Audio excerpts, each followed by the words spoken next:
السلام عليكم ورحمة الله وبركاته. ازيكم حبايب قلبي؟ عاملين ايه؟ يا رب تكونوا بخير. يا صباح الفل ويا صباح الهنا ويا صباح السعادة ويا صباح التفاؤل عليكم يا حبايب قلبي، او يا مساء الفل يا مساء الهنا يا مساء السعادة، حسب ما بتشوف الفيديو بتاعي. جالكم النهارده روتين جميل جميل جدا جدا، كله طاقة ان شاء الله، كله طاقة ايجابية هتطلع من الفيديو ده ان شاء الله باذن الله. ان شاء الله جاي لكم كده ايه بروتين قوي. بس قبل ما نبدا الفيديو بتاعنا نصلي على الرسول عليه الصلاه والسلام. اللهم صل وسلم وبارك على سيدنا محمد وعلى اله وصحبه اجمعين. اللهم استرنا فوق الارض وتحت الارض ويوم العرض عليك، انا وكل السامعين وكل حبايبي في كل مكان. متنسوش يا حبايب قلبي كده تنزلوا في الكومنتات تصلوا على الحبيب المصطفى عليه افضل الصلاه والسلام. طبعا بقى كنت انا غاسله يا بنات. طبعا كان عندي غسيل كتير جدا، فغسلت طبعا. قعدت يعني ايه، بصوا والله العظيم كانت الغسالة عندي كده، عندي يعني وقفت باظت مني. فالمهم يا بنات ايه، قعدت بقى كده اغسل يعني ايه زي ما انتوا يعني فاهميني. طبعا صلحتها كده وقعدت اغسل بقى. طبعا كان عندي غسيل كتير جدا، وطبعا قعدت اغسل كده، وطبعا اللي المه واحطه ايه على السرير كده. تمام. المهم يا حبايب قلبي كده ايه، قلنا نطبق كده شويه الهدوم معاكم بتوع الغسيل وكده، رغم ان الواحد والله ما بيبطل غسيل، بس ربنا يعيننا طبعا ويرزق كل مشتاق بالذريه الصالحه، اللهم امين يا رب العالمين.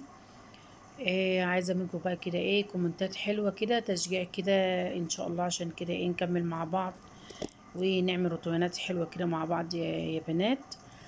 وطبعا انا يعني بص مش عارفه اقول لكم ايه، بشكركم جدا جدا على كمان على كلامكم الجميل ليا في الكومنتات. شكرا جدا جدا ليكم.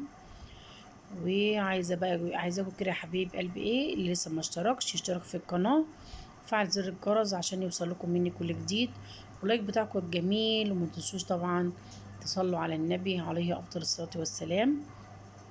طبعا بقى كنت انا لما بقى الدفايات ان شاء الله باذن الله استنوا مني الفيديو الجاي باذن الله يكون بقى ايه روتين كده ان شاء الله. كده هنفرش بقى السراير كده ان شاء الله، كده روتين الشتاء باذن الله. وطبعا هنفرش بقى كده الايه السجاد وكده، فربنا يعيننا يا بنات. طبعا كان الغسيل كتير جدا يا بنات، كان كتير جدا بجد والله. قعدت اطبق يعني شوف بصوا ما تراعيش كده الفيديو يعني 5 دقايق كده ولا يجي 10 دقايق كده واحنا بنطبق في هدومنا، والله العظيم قعدت كده واقفه يعني زمان واقفه كده واطبق. بجد كانت الهدوم كتير جدا، لان دي مش تصبينه واحده، يعني دي تلت يعني ايه دورات في الغساله، فاهمني. فكانت الهدوم يعني كتير. طبعا كنت انا شايله بقى الايه الحافظه بتاعت الركنه، اللي هي مش الحافظه، اللي اللهم صل على النبي البياضات بتاعت الركنه كنت طبعا شايلاها. وكنت طبعا شايلاه معاكم وعامله فيديو اللي هو اللي فات طبعا وانا شايلاه وكده. فكنت برضو غسلتها في بنات بقى ايه بعد طبعا ما غسلتها طبقناها برضو. وقلت بقى كده ايه اطبقها كده لما أنا ان شاء الله اعمل فيديو باذن الله اللي هو روتين الشتاء باذن الله، وافرشها طبعا معاكم ان شاء الله.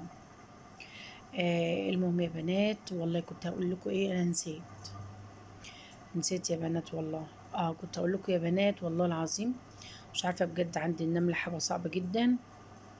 لو اي حد من حبايبي ومتابعين بتوعي واخواتي يقولوا لي كده في الكومنتات يا حبايب قلبي على اي حاجه للنمل، لان بجد النمل عندي مبهدل لي الدنيا جدا، لغايه الهدوم بشيلها من على الحبل فيها نمل. والله ما عارفه يا بنات في ايه، يعني النمل مبهدلني جدا جدا بصراحه، بهدل الولاد ومبهدلنا جدا. يعني انا لو قعدنا على الركنه كده وبس يعني بصوا، يعني مش عارفه اقول لكم ايه. في ثواني النمل ده بصوا يملي الركنه. فربنا يا رب كده يحفظنا ويسترها معانا يا رب، ويهدلنا اولادنا كده ويشفيهم لنا ويبارك لنا فيهم، ويرزق كل مشتاق بالذريه الصالحه يا رب العالمين.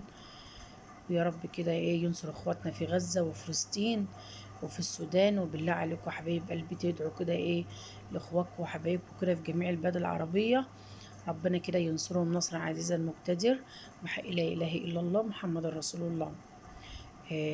طبعا اخواتنا في السودان ربنا معاكم، واخواتي في غزة وفلسطين وفي جميع البلاد العربية، ربنا يا رب كده ايه ينصركم جميعا. طبعا كده مرضتش اطول معاكم الفيديو يا حبايب قلبي، وطبقت كده الهدوم. قلت بقى افصل الكاميرا شويه على ما اطبق بقيه الهدوم كلها.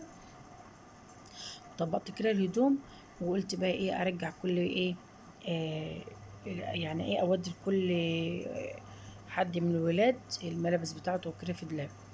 تمام، قولوا تمام يبقى تمام يا احلى اخوات في الدنيا. شلت طبعا كده هدوم بقى محمد وهدوم آية طبعا وهدومها برضو، يعني ربنا يحميهم يا رب وخليهم لي ويبارك لي فيهم.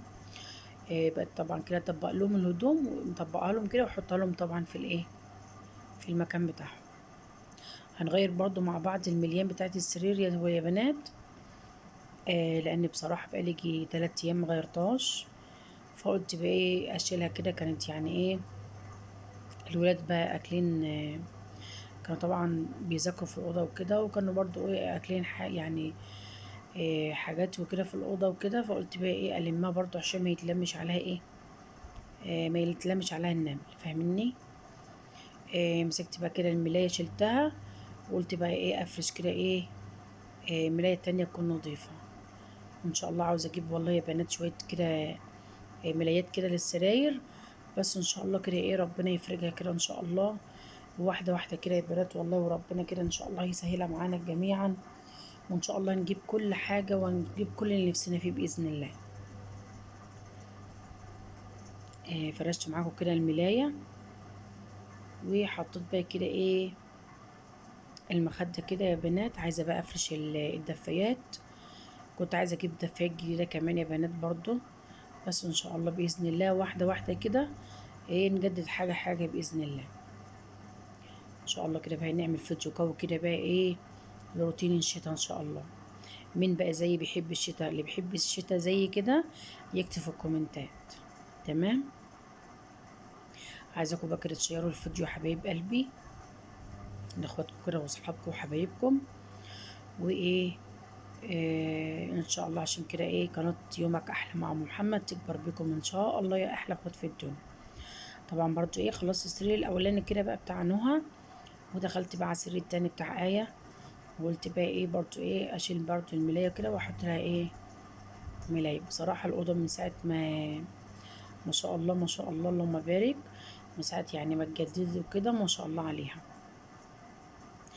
عودوا لكم كده يا بنات، يعني بصوا يدخلوا عند اي حد كده عودوهم كده انهم يقولوا بسم الله ما شاء الله صلاة، يعني الصلاة على النبي، فاهمني. عشان مثلا ما حد يعني ما تبقيش داخله بولادك عند حد يقول لك بقى ده هي دخلت عندي، ده هي اللي حسدتني، ده هي، فاهمني. يعني اول كده ما تدخلوا المكان اللي انتوا داخلينه تقولوا ما شاء الله اي حاجه تشوفوها. دخلت مثلا على سلفتك وهي بتاكل هي وولادها، فاهمني. دخلت على اي حد من حبايبك قولي بسم الله ما شاء الله، اللهم صل على النبي. فاهمين يا بنات؟ طبعا احنا كلنا بنعلم بعضينا، وطبعا يعني انا بتعلم منكم وانتم طبعا بتعلموا مني. وطبعا النصيحة مش عيب يا بنات، فاهميني. فانا بقول لكم كده لان طبعا احنا حاجات تجارب زي دي احنا بنشوفها كتير كتير كتير جدا جدا يعني. فده منظر الأوضة بتاعنا. كان فيديو كده بسيط وروتين بسيط كده في أوضة البنات. يا رب كان يعجب، يا رب يعجبكم حبايب قلبي. ما تنسوش بقى اللايك بتاعكم الجميل، وإن شاء الله أشوفكم على خير. والسلام ختام يا أحلى أخوات في الدنيا، مع السلامة.